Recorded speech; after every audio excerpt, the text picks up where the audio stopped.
Talk of the Town. नमस्कार, म जगदीश खरेल। कार्यक्रम टक अफ द टाउनमा यहाँहरूलाई हार्दिक स्वागत छ। नेपाल विपदको जोखिमयुक्त मुलुक हो, यो हामी सबैलाई थाहा छ। बाढी, पहिरो, डुबान, कटान, भुइँचालो जस्ता प्राकृतिक विपत्तिको सामना हामीले गरिरहनुपर्छ।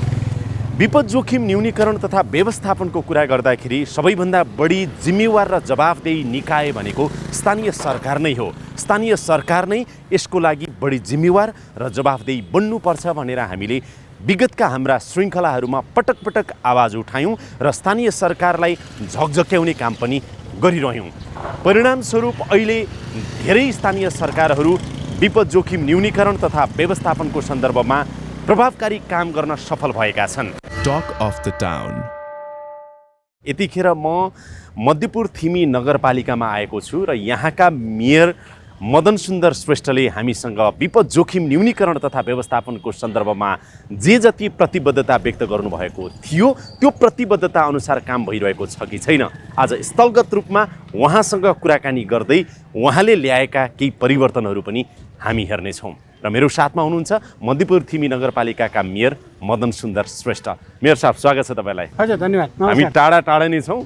भ्याक्सिन त दुईटै लगाउनु भएको छ नि तपाईँले? भ्याक्सिन त एकदम लगाइएको छ। मलाई अलिकति सरसर्ती बताइदिनुहोस् न, यो कोभिडको महामारीको बिचमा तपाईँले केही नयाँ, केही पृथक, केही प्रभावकारी कामहरू पनि गर्नुभएको छ। अहिले कोभिडको महामारीकै बिचमै हामी छौँ।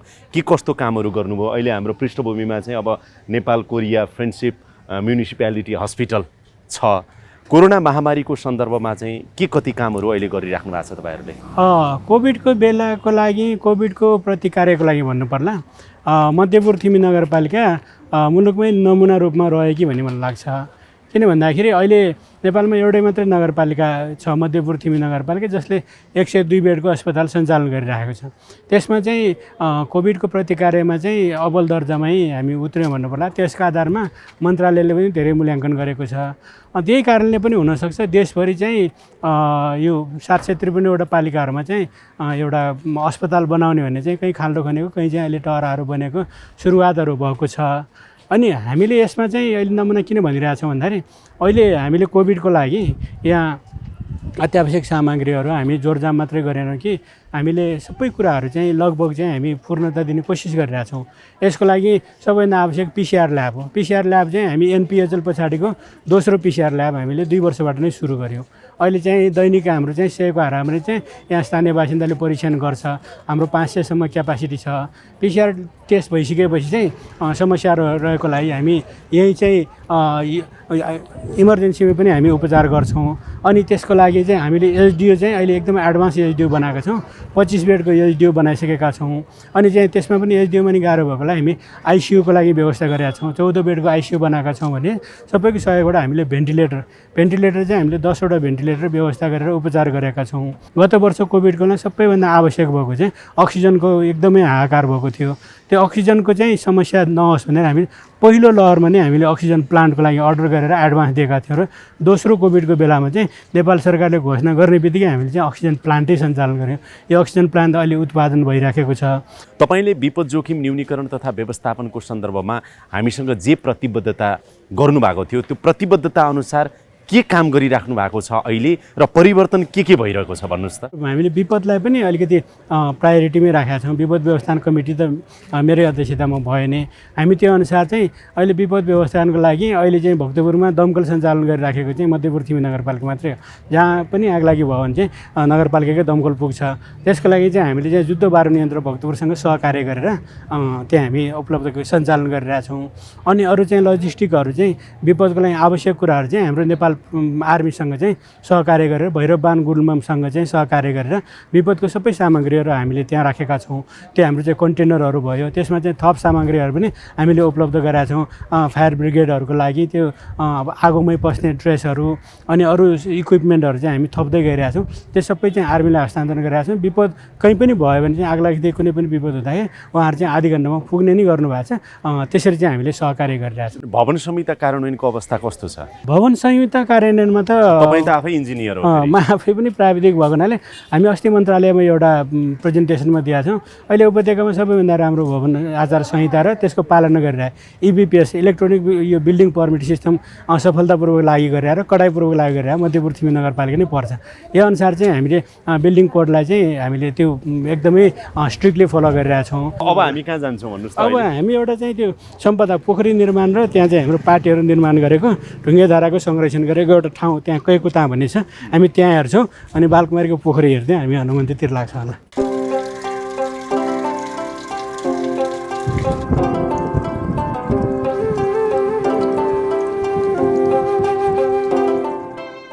यो चाहिँ के पोखरी? यो चाहिँ पोखरी, यो कैकुता पोखरी भन्छ नि, कैकुता पुखो भन्छौँ। यहाँ चाहिँ यो झारै छोपेर पोखरीको अस्तित्व मेटिसकेको थियो। यसै हामी यो पोखरी बनायौँ। यो पोखरीमा चाहिँ त्यहाँ ढुङ्गे धारा छ, त्यहाँको पानी आएर जम्मा हुने हो। अनि ढुङ्गे धाराको अगाडि चाहिँ यो चाहिँ लगभग 50-60 वर्ष पहिले नै यो पार्टीहरू हराइसकेका थिए। त्यहाँ चाहिँ कङ्क्रिटको ट्याङ्की थियो, त्यो ट्याङ्कीहरू भत्काएर यो दुईवटै पार्टीहरू बनाएका छौँ। यो अर्को वर्ष बनाउँछौँ होला। यो एउटा चाहिँ यस्तो पोखरी कति बनाइसक्नुभयो तपाईँले साना ठुला गरेर? 15वटा 15वटा सम्पन्न भइसक्यो? 15वटा काम भइरहेछ। लगभग 7वटामा त पानी भरेर सम्पन्न भइसकेको छ। यो नेवार समुदायमा यस्तो पार्टी पौवा पोखरी धारा यसको साह्रै महत्त्व छ है? एकदमै यो महत्त्व यो नेवार समुदायको लागि मात्रै, सिभिलाइजेसनको लागि, यो मानव सभ्यताको विकासको क्रममा यो चाहिँ अति आवश्यक नै रहेछ। कति राम्रो देखिने हेर्नुहोस् न। ढुङ्गे धारा यो मूलकै पानी हो कि होइन? यो त पुरै मूलको पानी। यो चाहिँ 24 घन्टा यो 12 मास चाहिँ यो पानी आइरहेको छ। कस्तो छ यो पानी? त्यो पानी राम्रो छ होइन? तर हामी त पहिला बच्चालाई त्यही पानी खान्थ्यौँ। अहिले ढुङ्गे धाराहरू चाहिँ काठमाडौँमा सुक्दै गइरहेका छन्, उपत्यकाभरि नै र अरू सहरी क्षेत्रहरूमा पनि। यसको संरक्षण गर्ने कुराहरू त बडो चुनौतीपूर्ण छ नि। मध्यपुर थिमीको अवस्था के छ? यो त चुनौतीपूर्ण छ, तर प्रयास गर्दाखेरि चाहिँ हुँदो रहेछ। अहिले हामीले 25वटा यस्तो ढुङ्गे धाराहरू संरक्षण बनाएका छौँ। यस्तो पार्टीहरू कतिवटा बनाउनु भएको छ? यस्तो पार्टी अहिलेसम्म 37वटा पार्टीहरू हामीले पूर्ण निर्माण गरिसक्यौँ। जनता आफै चाहिँ कतिको सचेत छन् मेयर साहब? होइन, अहिले त यो भूकम्पले पछाडि त सतर्कै छन्। यो पिलरहरू अहिले चाहिँ जसले ठेकेदारले बनाउने हो, कर्मीले बनायो भने 12x12को पिलर त भन्नै परेन। अहिले 9x9को पिलरको फर्मै छैन। सबैतिर 12-12 हुन्छ र अनि डन्डी पनि चाहिँ बढी नै राख्ने गरिरहेको छ। त्यसमा चाहिँ धेरै करै गर्नु पर्दैन, सबैले बुझेको छ। सचेत छन्, एकदम सचेत छ। यो काम गर्ने जस्तो अब डकर्मीहरू, सिकर्मीहरू अथवा कन्ट्र्याक्टरहरू कतिको क्षमतावान अथवा सिकेका छन्? अहिले बलियो घर बनाउनुपर्छ भन्ने सन्दर्भको चाहिँ कस्तो छ नगरपालिकामा? अहिले त्यसको लागि त हामीले सुरुमा धेरै ट्रेनिङहरू पनि दियौँ, तालिमहरू पनि दिएका छौँ। ठेकेदारहरूले चाहिँ ट्रेनिङ लिएर लिनु पनि भएको छ। अहिले धेरै चाहिँ काम गर्दै गरेर सिक्नु नि भएको छ। नगरपालिकाले पनि कसरी सुरक्षित घर बनाउने भन्ने तालिम दिएका छौँ। हामी 3-4 राउन्ड चाहिँ तालिम दिइसकेपछि यहाँको चाहिँ लोकल ठेकेदारहरूलाई पनि तालिम दिएको छ। अहिले उहाँहरू चाहिँ त्यो गरिराख्नु भएको छ। अनि पहिले चाहिँ अनि त्यो घर धनीहरूले चाहिँ अलिकति कस्टमा कम्प्रोमाइज गर्न खोज्थ्यो। अहिले चाहिँ भूकम्प पछाडि चाहिँ यो पिलर र डन्डीमा चाहिँ भन्नै नपर्ने गरी राम्रोसँगै राख्ने गर्नुभएको छ।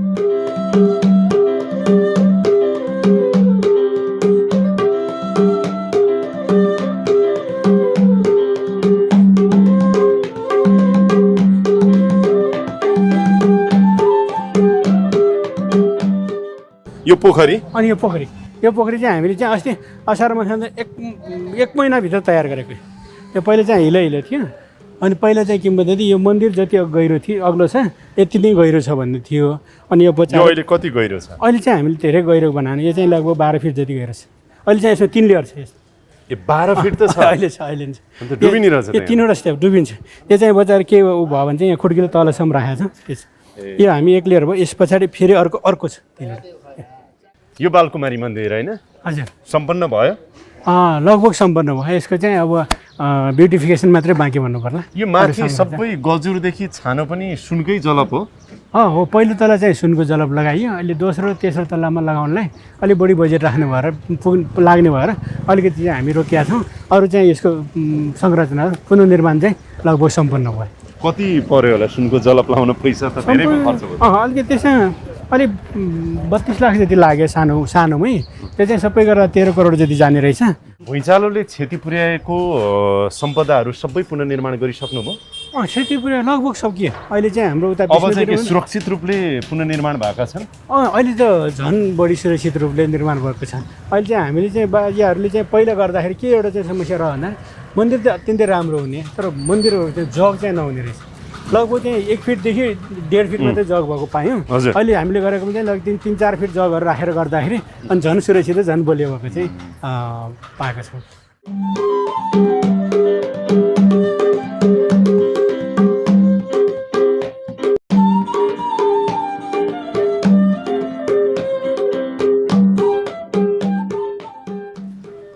यो हाम्रो नेवारी परम्परा अझ विशेष गरेर काठमाडौँ अब नेपालकै परम्परा भनौँ न, पुरानो सहरको हेर्दाखेरि चाहिँ यो घरहरूको बिचमा एउटा चोक खाली ठाउँ चाहिँ हुने नै है।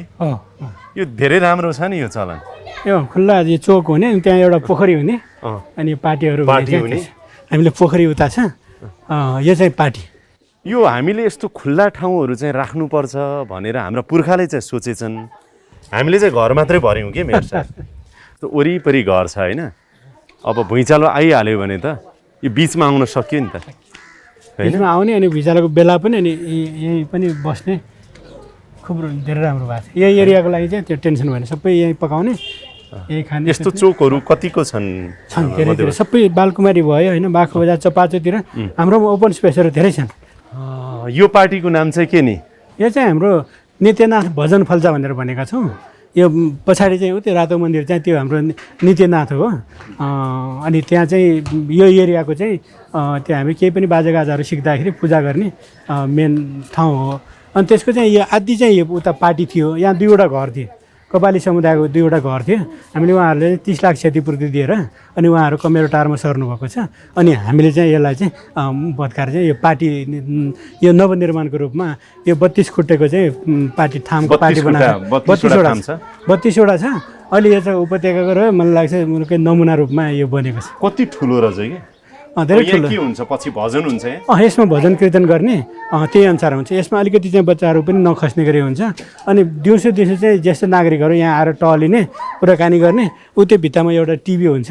अनि यो अनुसार चाहिँ भजन कीर्तन गर्दै चाहिँ दिनभर बस्ने, बेलुका घर जाने गरी त्यसरी कन्सेप्टमा चाहिँ हामीले बनाएको।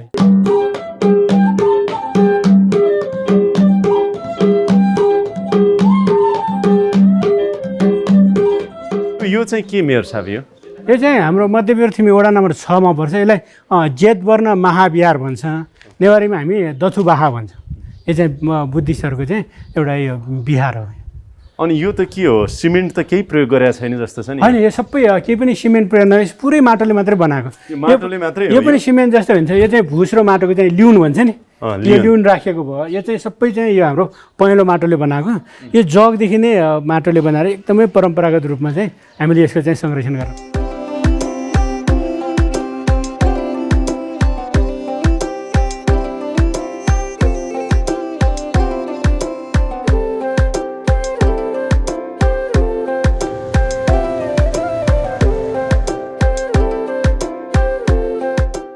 हामीले आजभन्दा करिब 4 वर्ष अगाडि है यही हनुमन्ते खोलामा तपाईँलाई अनि सूर्यविनायक नगरपालिकाको मेयर वासुदेव थापा तपाईँहरूलाई राखेर चाहिँ यो खोलाको अतिक्रमण कसरी हटाउनुहुन्छ, खोलामाथिको अतिक्रमण भनेर मैले भनेको थिएँ होइन त?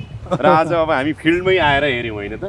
जुन हामीसँग गरेको प्रतिबद्धता तपाईँहरू दुवैजनाले त्यो प्रतिबद्धता अनुसारको काम यहाँ के गर्नुभयो? हामीले प्रतिबद्धता जाहेर गरेका थियौँ कि यो हनुमन्ते खोलालाई चाहिँ 21 सालको बहाव अनुसार नै लिएर जान्छौँ। त्यसको लागि चाहिँ हामी 20 मिटर खोला कायम गर्छौँ। अनि 20 मिटरको अनि त्यो दायाँ बायाँ चाहिँ हामी करिडोर निर्माण गर्छौँ। तर त्यसको लागि चाहिँ 21 सालको नापी अनुसार चाहिँ हामी ल्यान्ड पुलिङको मार्फत चाहिँ हामी यसलाई चाहिँ समस्या समाधान गर्छौँ भनेर भनेका थियौँ। अहिले चाहिँ पहिला हामी यतै छेउतिर बसेर हामी कुराकानी गरेका थियौँ। हजुर, यही माथि होला, लगभग यहाँ बसेर कुरा गरेका थियौँ। अनि त्यहाँ चाहिँ त्यो पिलर हाम्रो पुरानो भिडियो हेर्दा पुलको पिलर छ नि, पिलरभन्दा वरसम्म यताको वाल थियो। त्यो चाहिँ हाम्रो काठ गोडामले त्यहाँ चर्चिराखेको थियो। अहिले सीमाङ्कन गरेर हामीले चाहिँ अनि वाल पनि उता पनि ठेल्यौँ। अनि यो पहिला यहाँ कायम भइरहेको थियो, यो कारखानाले अलिकति मिचा छ, त्यो चाहिँ 20 मिटर पुरा हुने गरेर यो सबैतिर 20 मिटर कायम गरेर चाहिँ हामी खोलाको तटबन्ध चाहिँ निर्माण गर्न सफल भयौँ। पहिला 10-12 मिटर मात्रै थियो, बढीमा त्यस्तै 10-12 मिटर मात्रै भइरहेको थियो। अनि अहिले 20 मिटर छ। यो अहिले पुरै 20 मिटर नापो भने 20 मिटरै छ। ठ्याक्कै पाउँछ, त्योभन्दा अलिक बढी होला। अहिले पहिला म बसेको यहाँ थियो भने अहिले तपाईँले यसको वाल चाहिँ हजुर यहाँ ल्याउनु भयो यता लगियो होइन? त्यसै तपाईँले भन्नुभयो त्यो पिलर जुन छ त्यो पिलर भन्दा यतै पारीको वाल थियो भने अहिले त्यो धकेलिएर उतासम्म गएको छ, उता गएको छ भनेपछि हनुमन्ते खोलाको अहिले अब जस्तो चाहिँ 20 मिटरको फराकपन चाहिँ कायम राख्नुभयो। 20 मिटरको पुरै क्याचमेन्ट एरिया छ। त्यो चाहिँ तटबन्धको पर्खाल पनि भएको हुनाले 2-3 वर्ष भयो यो बाढीले चाहिँ यता दुःख दिन चाहिँ अहिले छोडेको छ। हनुमन्तेले त साह्रै पो दुःख दिन्छ त। त्यस बेला धेरै दुःख दिएको थियो। तर मुख्य चाहिँ यो क्याचमेन्टै छ नि, बहाव नै त्यो अतिक्रमणमा परेर साँगुरो हुँदाखेरि ओभरफ्लो हुने हो। अहिले चाहिँ हामीले यसलाई फराकिलो गएपछि यसपालिको पानीहरू पनि धानियो। अनि अरू चाहिँ बरु चाहिँ खोलासम्म पुग्न नपाएको पानीहरूले चाहिँ बरु थोरै थोरै उता ढलहरूको व्यवस्थापन नहुँदाखेरि अलिक थोरै डुबानहरूको समस्या रह्यो। हामी त्यो पनि समाधान गर्दैछौँ। कहाँदेखि अहिले वाल लगाउँदै आउनु भएको छ तपाईँहरू तटबन्ध? यो वाल हामी मध्यपुरको सिमानाबाट, यहाँबाट हामी पुरानो बाटो जुन जान्छौँ नि माथि, यहाँबाट जाँदा यो चाहिँ अर्नीको राजमार्ग भयो। अर्को पुरानो राजमार्ग हाम्रो निकोसेराको छ। निकोसेराको त्यहाँबाट नै हामी त्यो वाल लगाएका छौँ भने चाहिँ अनि भक्तपुरको माथि चाहिँ भक्तपुर क्षेत्रमा पनि यो तटबन्धहरू निर्माण भएको छ। यो चाहिँ हामी करिडोर निर्माण गर्ने गरी पनि यो मल्टिपर्पज रूपमा यो तटबन्ध चाहिँ निर्माण गर्दैछ। यो अब 4 वर्ष अगाडि चाहिँ यो राधे राधे आसपासको क्षेत्र सबै डुबानमा परेको थियो। त्यसपछि म तपाईँसँग आएर र वासुदेव थापा मेयर साहबसँग आएर मैले प्रतिबद्धता पनि मागेको थिएँ। त्यस यता चाहिँ यो अहिले नदीलाई फराकिलो प्राकृतिक बहाव कायम गरेपछि अरू विपद भोग्नु परेको छैन, डुबान त्यस्तो भएको छैन। हनुमन्तेकै कारण चाहिँ हनुमन्तेको कारणले गर्दाखेरि त्यो डुबानहरू हुन पाएको छैन। मलाई खुसी लाग्यो मेयर साहब। ल हामी अझै कोसिस गरिरहेछौँ। यसको चाहिँ जुन पहिला भनेको छ न्यायाधीशहरूले घर बनाएको तटबन्धहरूमा खोला अवकाशहरूमा यी कुराहरूको लागि हाम्रो अलिकति लडाइँ जारी नै छ। यसको लागि चाहिँ हामी करिडोर चाहिँ हनुमन्ते जग्गा एकीकरण आयोजना घोषणा गरेका सकेका छौँ। यसको केही कामहरू पनि भएको छ। अलिकति त्यहाँ अवांछित चलखेल भएको हुनाले अहिले चाहिँ हामी थाँती राखेका छौँ। यो सुदूर भविष्यमा चाहिँ यो सम्पन्न यो 21 सालको नापीअनुसार प्लानिङ पनि भएर यहाँ एउटा राम्रो व्यवस्थित सहरीकरण हुन्छ। मलाई मनमा कति खुसी लाग्यो भने धेरै नेताहरूले चाहिँ हामी गर्छु भन्छन्, गर्दैनन् के, त्यसकारण जनता आजित छन्, जनता दिक्क भन्छन्।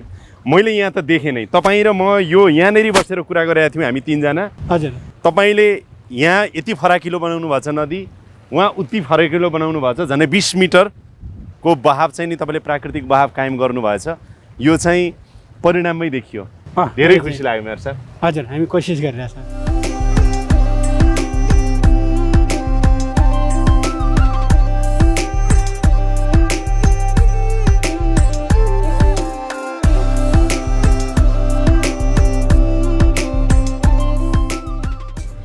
हावा त मजाको पो आउँदो रहेछ त्यहाँ।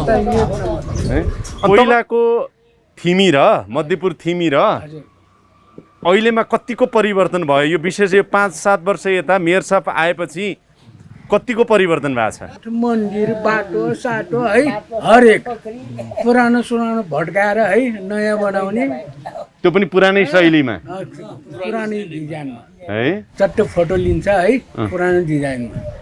तपाईहरु खुसी हुनुहुन्छ? एक नम्बर खुसी हामी। हामीले त अझ मेयर साहब अर्को वर्ष पनि जस्तो चुनावमा पानी नै पराउने हामीले त ए थप्नी हो।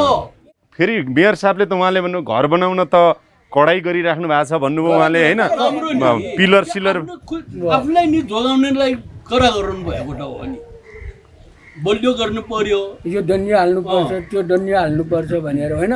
अनि पैसा बढी खर्च हुन्छ नि त त्यसमा। पैसा खर्च दुई तला हाल्नेले एक तीन तला तला हाल्ने, दुई तला हाल्ने के छ? सुरक्षित घर बनाउँदा के फाइदा हुन्छ भन्नुस् त? आफूले सुरक्षित बस्न पायो, केही पेन्चरा आए पनि नभड्काउने भइसक्यो, बलियो भएपछि त सुरक्षित भएन। त्यो चेतना अहिले आछ तपाईहरुमा? किन नआयो? भोटर सालदेखि त हामीलाई त फर्कमान गरिराखेको हो है। बगैँचा छ रे नि यता। अब हजुरलाई पनि पाइहाल्नु हुन्छ नि। मैले म त्यही हेर्न भनेर मेयर साहबले लिएर आउनु भएको, कस्तो राम्रै बनाएको छ। हेर्न जाउँ न त एकचोटि। पार्क पनि हेरौँ पोखरी नि। यो मेयर साहब यो कमल पोखरी यो चाहिँ कमल पोखरी। यो कसरी यो जग्गा के अतिक्रमणमा थियो यो पहिला? त धेरै चर्चितै भन्नु पर्ला। यो चाहिँ अतिक्रमण भएको एउटा 34 सालतिर चाहिँ यहाँ कान्छी पुडिनी भन्ने एउटा चाहिँ त्यहाँ मन्दिर, त्यो कुमारी मन्दिर स्याहार सुसार गर्थे। अनि उसको नाममा चाहिँ त्यो सिफारिस लिएको रहेछ, त्यो बेचेर भूमाफियाहरू अहिले चाहिँ ग्याल्पो गुरुङ भन्ने नै भन्छ, उहाँहरूले चाहिँ यो जग्गा किनेर ल्याएर कित्ता काट गरेर यो बेचेर यो डोजर लिएर आइसकेका थिए। यहाँ चाहिँ पब्लिकहरूले चाहिँ जनताले प्रतिकार गरेपछि चाहिँ फेरि त्यो संरक्षण भएको थियो। हामी आइसकेपछि चाहिँ हामीले पनि मुद्दा लड्यौँ। जिल्ला अदालतबाट चाहिँ यो सार्वजनिक भनेर कायम गरिसक्यो। अहिले चाहिँ पुनरावेदन गएको छ, त्यो तामेलीमा छ। हामीले चाहिँ सधैँतिर यसको चाहिँ पर्खाल बनाएर यो फुटपाथ वाकवे बनाएर यो पोखरी संरक्षण लगभग सम्पन्न भइसकेको छ। अहिले पानी पनि छ यसमा 3 फिट जति, यो झारले गर्दा देखिएन। यो चाहिँ अहिले पहिला 15 रोपनी थियो। 15 रोपनीमा यो क्षेत्र भयो, यो एउटा स्कुलको बिल्डिङ पनि यही पोखरीमा बनेको भयो। अहिले चाहिँ 12 रोपनी छ। जाउँ हामी।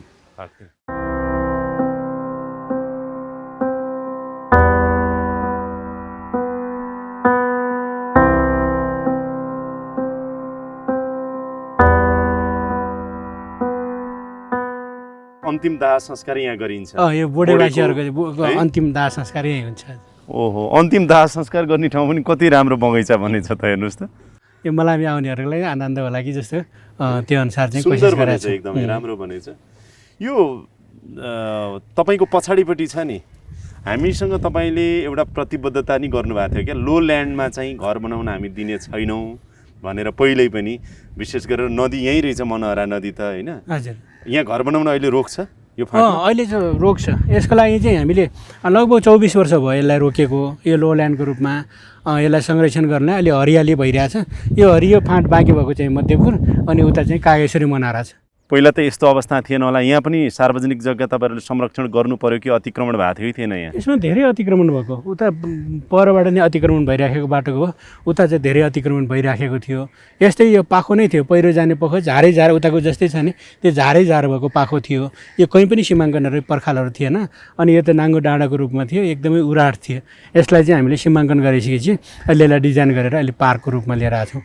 हामी अब यसपछि अर्को एउटा पार्क जान्छौँ है। अर्को कुमारी परिसर हुने कुमारी पार्क एउटा छ, त्यो अहिले चर्चितै छ, त्यो राम्रो नि छ। त्यो राम्रो छ, हेरौँ न एकचोटि। हजुर, यहाँ पनि हुन्छ।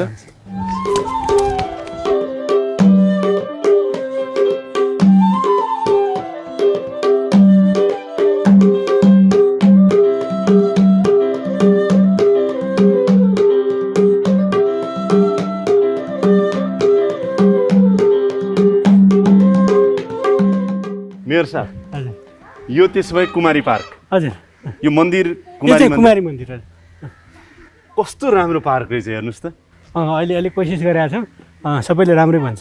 तपाईँकै कार्यकालमा बनाएको हो? हो, यो हाम्रो यो कोभिडको कार्यकाल भन्नु पर्ला, फेरि 2 वर्ष मात्रै भयो सुरु गरेको, 2 वर्षको बिचमा बनेको यो पार्क। यो त साँच्चीकै राम्रो छ मेयर साहब। बसेर गफ गरौँ एकछिन। खुसी लाग्यो। बसेर गफ। बस। ओहो, हाम्रो नि मेयर साहब काठमाडौँ उपत्यकाकै अथवा काठमाडौँ उपत्यकाभन्दा बाहिरका पनि सहरी क्षेत्रका, विशेष गरेर नगरपालिकाहरूका भनौँ न, जुन अलिकति जनघनत्व बढी छ, ती ठाउँहरूमा रहेका चाहिँ खुल्ला ठाउँको पहिचान गर्ने, संरक्षण गर्ने र साँच्चीकै यस्तै राम्रो पार्क बनाउने हो भने त देश त साह्रै सुन्दर पो बन्छ त, होइन? सबैले हामीले जस्तो यस्तो बनाउँदै जाने हो भने त सबै पालिकाले राम्रो बनायो भने अटोमेटिक देशै सुन्दर बन्छ। अहिलेको स्थितिमा त झन् पब्लिकले पनि धेरै साथ दिने रहेछ। यो ओपन स्पेसलाई चाहिँ ओपनै राख्नको लागि, खुल्ला क्षेत्रलाई संरक्षणको लागि धेरैले चाहिँ चासो दिँदै सहयोग पनि पाइरहेछ। विशेष गरेर आजको बहस चाहिँ हामीले विपद जोखिम न्यूनीकरण तथा व्यवस्थापनको सन्दर्भमा तपाईँले विगतमा हामीसँग जे प्रतिबद्धता गर्नुभएको थियो, त्यो प्रतिबद्धता अनुसारको काम कति गर्नुभएको रहेछ भनेर स्थलगत रूपमा हेऱ्यौँ। त्यो हेर्दाखेरि मलाई खुसी लाग्यो र म उत्साही पनि भएँ मेयर साहब। र फेरि दोहोऱ्याएर एकचोटि सोध्छु तपाईँलाई म, हामीले निरन्तर खबरदारी पनि तपाईँलाई गरिराख्यौँ, फलोअप पनि गरिराख्यौँ। यस्तो कुराहरूले कतिको उत्साही तपाईँहरूलाई अथवा जवाफदेही अथवा जागरुक बनाउन मद्दत गर्छ भन्ने लाग्छ मिडियाको जुन खबरदारीले? के भन्नुहुन्छ? यसले त एकदमै धेरै जागरुक बनाउने रहेछ। मलाई लाग्छ 4 वर्षको कार्यकालको यो 4.5 वर्ष भयो हामी यही कुराहरूमा चाहिँ हामी तेस्रो पटक छलफल गर्दै जस्तो लाग्छ। 74 सालमा एकचोटि गऱ्यौँ 76 र अहिले 78 भने चाहिँ यो 2-2 वर्षको फलोअपले गर्दाखेरि हामीलाई चाहिँ उत्साहित पनि बनाएको छ। हामीले जुन प्रतिबद्धता जाहेर गरेका थियौँ त्यो गर्न सक्ने र गर्नुपर्ने प्रतिबद्धता नै जाहेर गरेका थियौँ। त्यही अनुसार चाहिँ हामी कोसिस पनि गरिराखेका थियौँ। यसरी फलोअपले गर्दाखेरि हामीलाई अलिक झकझकाउने भयो पनि अनि एउटा चाहिँ हामीले गरेका कामहरू पनि उजागर हुँदाखेरि चाहिँ धेरै खुसी लाग्ने अनि त्यसले गर्दाखेरि उत्प्रेरणा पनि हुने र उत्साहित हुने थप गरौँ जस्तो लाग्ने र जुन प्रतिबद्ध गरेका छ यो प्रतिबद्ध चाहिँ पुरा गर्नुपर्ने रहेछ। पुरा गरेको प्रतिबद्धतालाई चाहिँ मिडियाले पनि जनता समक्ष ल्याउने रहेछ। त्यसले गर्दाखेरि चाहिँ सबैमा राम्रो सन्देश जाने रहेछ भने चाहिँ मैले त्यो चाहिँ महसुस गरेको छु। जस टक अफ द टाउनको फलोअपले तपाईँलाई ऊर्जा दिएको छ? धेरै ऊर्जा दिएको छ। यसले गर्दाखेरि चाहिँ अलिक उत्साहित पनि भएको छ। यो निरन्तरताले गर्दाखेरि त झन् अलिकति चाहिँ जिम्मेवारी र उत्तरदायित्व बोध गराएको जवाफदेहीपनलाई चाहिँ अझै बढी गम्भीर बनाएको चाहिँ मैले महसुस गरिरहेको छु। बजेट चाहिँ कतिको बढाइराख्नु भएको छ तपाईँले विपदको सन्दर्भमा चाहिँ? विपदको लागि त अहिले हामीले बढाएको छौँ। यसपालि चाहिँ हामीले 5 करोड जति विपद व्यवस्थापनलाई राखेका छौँ। अब अन्तिममा भन्दाखेरि चाहिँ मेरो बाँकी रहेको कार्यकालमा चाहिँ म यति काम चाहिँ गर्छु भनेर आम जनतालाई प्रतिबद्धता व्यक्त गर्नुभयो भने के भन्नुहुन्छ? अहिले बाँकी रहेको अहिले चाहिँ संविधानअनुसार चुनाव भयो भने फागुनमा चुनाव हुन्छ। त्यसो हुँदाखेरि चाहिँ हाम्रो 6 महिना मात्रै बाँकी रहन्छ। 6 महिनाको कार्यकालमा पनि अहिले चाहिँ विपद व्यवस्थापनको कुराहरू, सम्पदा संरक्षणको कुराहरू भयो, नगरको चाहिँ समग्र विकासको लागि जुन लागिरहेछौँ त्यो अनुसार चाहिँ इमान्दारीपूर्वक लाग्ने प्रतिबद्धता भयो। अहिले चाहिँ 4.5 वर्षसम्म चाहिँ हामी 1 पैसा पनि अनियमितता नगरिकन भ्रष्टाचार नगरिकन यहाँसम्म आइपुगेका छौँ। मेरो मुख्य प्रतिबद्धता के रहन्छ भने हामी यो बाँकी कार्यकालमा 1 पैसा नै भ्रष्टाचार अनियमितता गर्दैनौँ। त्यति गरिसकेपछि चाहिँ अनि अरू अनियमितता गर्नेहरूलाई पनि हामी चाहिँ कडाइ गर्दै गइरहेका छौँ। अहिले न्यूनीकरण पनि भएको छ। यसअनुसार चाहिँ इमान्दारीपूर्वक लागेपछि अनि प्रयासहरू भएपछि विपद व्यवस्थापनमा होस् या अरू सम्पदा पुनर्निर्माण होस्, समग्र विकासको लागि आर्थिक व्यवस्थापन चाहिँ हुँदै जाने रहेछ। थोरै बजेट पनि धेरै परिणामहरू देखिने रहेछ। यो कुराहरूलाई चाहिँ म निरन्तरता दिन्छु भने चाहिँ म पूर्ण रूपमा प्रतिबद्धता जाहेर गर्न चाहन्छु। म मेयर साहबलाई धेरै धेरै धन्यवाद भन्न चाहन्छु र आभार पनि व्यक्त गर्न चाहन्छु। हामीसँगको कार्यक्रम टक अफ द टाउनमा तपाईँले गरेको प्रतिबद्धता 4 वर्ष अगाडि 4 वर्षपछि आएर अहिले हेर्दाखेरि जुन परिवर्तन देखियो, आफ्नै आँखाले देखियो र हाम्रो आम दर्शकहरूलाई देखाउन सकियो, यो गर्नुभएकोमा तपाईँलाई धेरै धेरै धन्यवाद छ, धेरै आभार छ र यो कामले अरू धेरै स्थानीय तहले पनि सिक्न सक्छन् भन्ने हामीलाई लागेको छ। यो समय संवाद अनि कुराकानीको लागि फेरि पनि धेरै धेरै धन्यवाद मेयर साहब। यो फलोअपको लागि तपाईँलाई धेरै धेरै धन्यवाद। आदरणीय दर्शकहरू, स्थानीय सरकारले चाह्यो भनेदेखि केही काम गर्न सक्छ भन्ने उदाहरण बनेको छ मध्यपुर थिमी नगरपालिका। स्थानीय सरकारले चाह्यो भनेदेखि धेरै काम गर्न सकिन्छ। विपद जोखिम न्यूनीकरण तथा व्यवस्थापनको पहिलो दायित्व भनेकै स्थानीय सरकारको हो। यसलाई निर्वाह गर्न स्थानीय सरकार चुक्नु हुँदैन। जनधन जोगाउनेदेखि लिएर विपद जोखिम न्यूनीकरण तथा व्यवस्थापनका धेरै आयामहरूमा काम गर्न सकिन्छ। यतातर्फ सम्पूर्ण स्थानीय तहको पनि ध्यान जाओस्। यस्ता धेरै उदाहरणहरू अन्य नगरपालिका अथवा अन्य गाउँपालिकाहरूमा पनि हुन सक्छन्। विपद जोखिम न्यूनीकरण तथा व्यवस्थापनको सन्दर्भमा तपाईँ हामी सबै मिलेर काम गऱ्यौँ भनेदेखि परिवर्तन ल्याउन सकिन्छ। त्यो आफैबाट थालनी गर्न जरुरी छ। यसका साथै अहिलेको लागि यो कार्यक्रम यहीँ बिट मार्ने अनुमति चाहन्छु। कार्यक्रम युनिटका सम्पूर्ण सहकर्मीहरूको साथमा मलाई पनि बिदा दिनुहोस्। नमस्कार।